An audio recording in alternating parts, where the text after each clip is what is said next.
নমস্কার।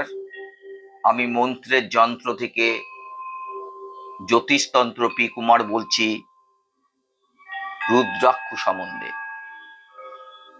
আমি এর আগে যে সাধারণ মানুষ যে রুদ্রাক্ষ পড়বেন সেই ব্যাপারে আলোচনা করেছি। আজ আমি আলোচনা করছি এই অডিওতে ১৩ মুখী রুদ্রাক্ষ সম্বন্ধে। এই ১৩ মুখী রুদ্রাক্ষ শিব ও শক্তি মিলিত প্রভাবের কেন্দ্রবিন্দু। এই রুদ্রাক্ষ খুবই দুর্লভ, এটিকে অনেকভাবে প্রভাবশালী। এর উপাসনায় জ্ঞান, আধ্যাত্মিক, ভৌতিক সমৃদ্ধি বৃদ্ধি পায়। ১৩ মুখী রুদ্রাক্ষের দেবতা হলেন কামদেব। এই রুদ্রাক্ষ ধারণে সকল প্রকার ভোগ আপনার প্রাপ্ত হতে পারে। কোনো বন্ধু বান্ধবকে প্রহার করা জনিত পাপ থেকেও এটি মুক্ত করে। আর এই ১৩ মুখী রুদ্রাক্ষ সম্বন্ধে বিশদ আলোচনা করা এই ছোট্ট ২-৪ মিনিট অডিওতে করা সম্ভব নয়।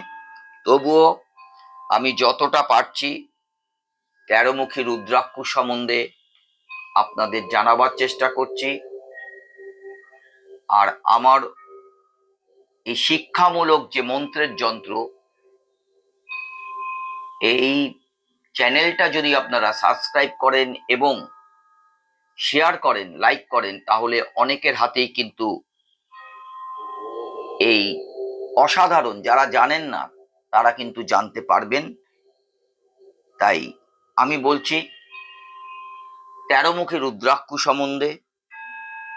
যদি সাধক মানে যে কিনেছেন তাকে আমি সাধক উল্লেখ করছি, তার কারণ এটা রুদ্রাক্ষ। যদি সাধক ১৩ মুখী রুদ্রাক্ষ প্রাপ্ত করে তবে সে কার্তিকের মতো অর্থ ও কামনা দেবার শক্তি লাভ করে এই ১৩ মুখী রুদ্রাক্ষ। এর ফলে অনেক মহাপাপ নাশ হয়। এই ১৩ মুখী রুদ্রাক্ষ যখন আপনারা ক্রয় করবেন, সেই ক্ষেত্রে বিচক্ষণ মানুষ দিয়ে এটা পরীক্ষা করে নেবেন যে আদৌ এটা ১৩ মুখী রুদ্রাক্ষ কিনা, ইত্যাদি ইত্যাদি অনেক ব্যাপার আছে, সেগুলো পরীক্ষা করে নেবেন। আর এই ১৩ মুখী রুদ্রাক্ষ বিশ্বদেবের স্বরূপ। এটি সৌভাগ্য সূচক ও মঙ্গলকারী এবং অভীষ্ট সিদ্ধিদায়ক এই ১৩ মুখী রুদ্রাক্ষ। আর এই ১৩ মুখী রুদ্রাক্ষ পড়তে গেলে আপনাকে নিষ্ঠা, ভক্তি, আত্মবিশ্বাস এবং আপনার ইষ্ট দেবতাকে স্মরণ করতে হবে। শুধু তাই নয়, এই রুদ্রাক্ষ পড়ার আগে নিজেকে সচেতনতায় পরিণত করতে হবে। এই রুদ্রাক্ষ পড়ে কোনো রকম উল্টো পাল্টা কাজ বা এই রুদ্রাক্ষ পড়ে কোনো অনাচার, এই রুদ্রাক্ষ পড়ে কাউকে ঠকানো ইত্যাদি করা যাবে না। তাহলে কিন্তু এই রুদ্রাক্ষর ফলাফল আপনি পাবেন না। তাই এই রুদ্রাক্ষ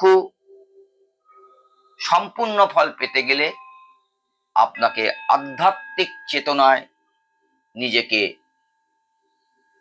সমাপন করতে হবে এবং নিষ্ঠাভাবে জীবন চালাতে হবে।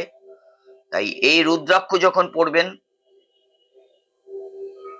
তখন একটা মন্ত্র আপনাদের উচ্চারণ করতে হবে, যেই মন্ত্রটা আমি এখন বলছি, ওং হিং নম। আমি মন্ত্রটা আবার বলছি, ওং হিং নম। আমি আগামী